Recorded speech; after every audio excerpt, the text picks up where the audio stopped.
오늘 댓글을 보면 스타벅스님께서 별다방님께서죠. 이동평균선을 가지고 거래를 괜찮나요? 세팅 방법 좀 질문을 남겨주셨어요. 개인적으로도 이동평균선 매매를 굉장히 좋아합니다. 이 평 하나를 끄고 이야기해봅시다. 좋아요와 구독 눌러주시면 내일 아침은 떡상.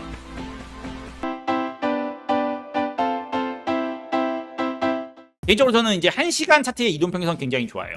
이동평균선은 주로 저는 두 가지를 씁니다. 사실 이동평균선은요, 취향이에요. 취향이라는 게 좀 있는 게 뭐냐면, 많은 사람들이 그냥 MA 이동평균선을 많이 씁니다. 가장 대표적인 무빙 에버리지, 그냥 평균 이동평균선이거든요. 이걸 가장 많이 쓰고요. 그리고 그 이동평균선의 가장 중요한 이동평균선은 20 MA 이동평균선이에요. 1일 차트의 이동평균선이 가장 중요하지만 4시간이던 1시간 차트든 어쨌든 둘 다 20 MA는 굉장히 중요한 선이라고 사람들이 생각하게 돼요. 사실 이건 누가 정해놓은 건 아니고요. 가장 많은 사람들이 쓰는 이동평균선이라고 보시면 되세요. 가장 많은 사람들이 쓰는 이동평균선에서는 가장 많은 신뢰도를 갖는다라고 기술적 분석에서는 이야기해요. 그걸 암묵적 동의하에서 일어나는 매매라고 얘기하는 거죠. 암묵적 동의라는 건 뭐냐면 우리가 서로 합의하지 않았지만 우리가 서로 같은 걸 보고 있고 같은 것에 대해서 매매를 한다라고 보면 돼요. 대표적으로 저점이 이탈하면 하락을 본다. 고점을 돌파하면 상승을 본다라는 것이 암묵적 동의하에서 일어나는 상승과 하락이라고 좀 보시면 되세요. 이동평균선을 보는 사람들끼리도 똑같아요. 20 MA를 기준으로 가지고 중심을 잡아요. 1시간 차트 안에서 20일 이동평균선이 위에 있으면 차트는 고정받을 때마다 상승을 하고요. 만약에 21편 깨지면 차트는 하락을 하고요. 이건 이제 기준을 잡기 때문에 기준 이동평균선이라고 좀 보시면 되세요.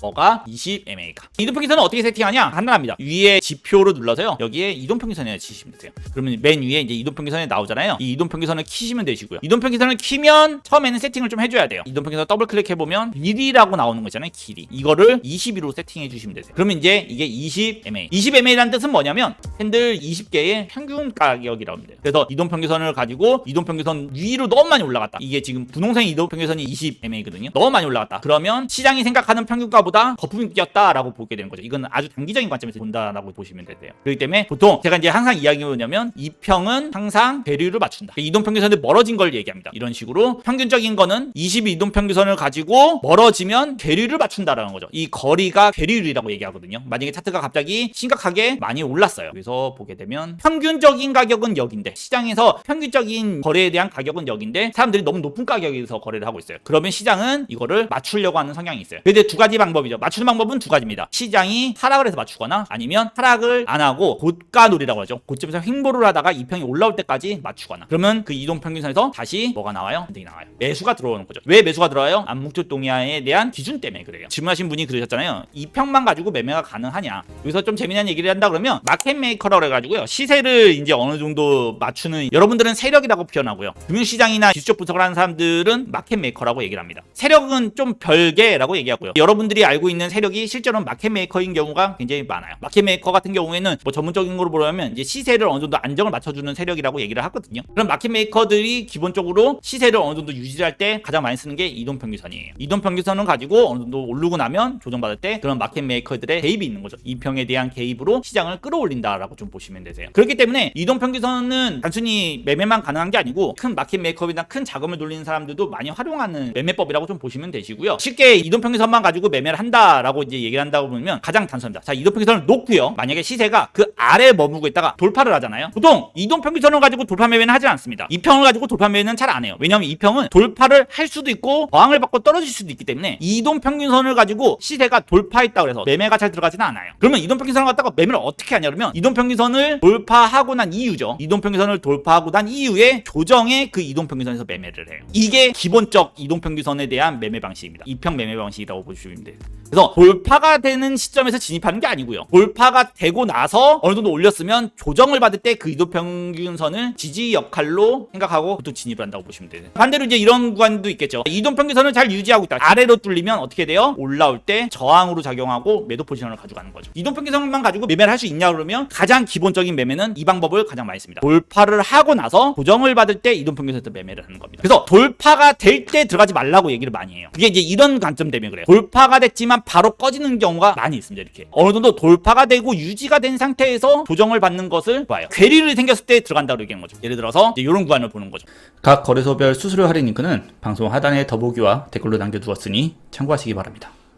이동평균선을 돌파한 거죠. 시세가 이동평균선을 돌파했잖아요. 조정을 받을 때 이 괴리율이 생겼을 때 보통 진입을 한다라고 좀 보시면 되세요. 물론 이동평균선은 방향성을 맞춰주진 않아요. 이동평균선이 방향성을 맞춰준다는 건 뭐냐면 이 하나만 가지고 여기서 지지받았다는 거 가지고 이만큼 올라간다 뭐 얼마큼 떨어진다 이거를 이제 놓고 얘기하는 건 아니고요. 오히려 이동평균선에서는 반등은 한 번 정도는 나온다라는 개념으로 들어가요. 보통 이게 파동에 대한 ABC 관점이라고도 비슷합니다. 만약에 이평이 있고 그거를 어느 정도 시세가 한 번 돌파했어요. 파동에 대한 A가 되겠죠. 조정에 대한 B, 한 번 오른 차트는 한 번 더 오른다고 해가지고 C. 그래서 ABC 패턴이라고 주로 얘기를 많이 해요. A, B는 C, D에 대한 패턴이라고도 얘기를 많이 하거든요. 한 번 오른 차트는 한 번 더 오른다라는 관점에서 B에 대한 조정 관점을 보통 이평으로 잡고 매매하는 경우가 많아요. 개인적으로 저는 1시간 차트를 좀 좋아한다 했잖아요. 단기적으로 본다고 했을 때 1시간 차트를 좋아한다는 것처럼 여기서도 보게 되면 자, 이평을 뚫렸죠. 지지받던 이평이 뚫렸어요. 그러면 어떻게 돼요? 뚫리고 나면 뚫릴 때 진입하는 게 아니라 있죠. 뚫리고 나서 반등 쳤을 때 그 이동평균선 기준으로 매도 관점이 되는 거예요. 뚫을 때 들어가면 안 되는 거예요. 뚫리고 나서 올라오는 것을 들어가는 거예요. 무슨 뜻인지 아시겠죠? 아래로 빠지면 이평은 계속해서 저항으로 작용이 되고요. 저항이 돌파가 이루어지면 보정의 이동평균선에서 매수라는 거예요. 이동평균선 언저리 자리가 되는 거죠. 근데 제가 이제 보게 되면 저는 이제 이동평균선 하나 더 켜놨죠. 흰색 이동평균선이 7SMMA 이동평균선이에요. 사실 이거는 일반 분들은 잘 쓰지 않습니다. 보통 이제 기관 투자나 전문가들이나 시장에서 오랫동안 매매했던 스캐퍼들이 주로 많이 쓰는 이동평균선이 되는 거거든요. 7SMMA는 뭐냐면 스무디는 무빙 에버리지라고 해가지고요. MA 이동평균선보다 조금 더 무거운 걸 얘기해요. 이동평균선이 약간 이렇게 된다고 치면요. 이거를 SMMA 이동평균선을 바꾸면 살짝 무겁게 조금 평탄화가 된다라고 좀 보거든요. 왜 7SMMA를 쓰냐라고 한다 그러면 7은 무슨 뜻이에요? 캔들 7개. 캔들 7개는 뭐예요? 20개의 캔들은 조금 길죠. 긴 시간 동안의 평균가라고 따지면 7SMMA 이동평균선은 뭐냐면 7개의 캔들에 대한 평균가예요. 최신이에요. 최신과 가장 최근의 심리적 가격인 거죠. 가장 첫 번째 이 7SMMA 이동평균선이 가장 첫 번째로 지지받거나 저항받을 수 있는 기준선으로 전문가들은 많이 보게 되거든요. 그래서 이동평균선을 뚫으면 20까지 오는 경우도 있지만 짧게 받으면 7SMMA까지 오는 경우가 조금 더 많아요. 그래가지고 돌파가 되면 어떻게 돼요? 진입자리를 이동평균선에서. 만약에 내가 이런 상승을 놓쳤다. 내가 어떠한 상승을 놓쳐버렸어요. 그러면 이동평균선을 키고 좀 기다렸다가 어디서 7SMA 이동평균선에서 1차, 20MA 이동평균에서 2차 매수가 보통 들어가면 돼요. 이동평균선을 돌파가 나오면 주로 이 두 구간에서는 못 죽어도 한 번 정도는 반등이 나옵니다.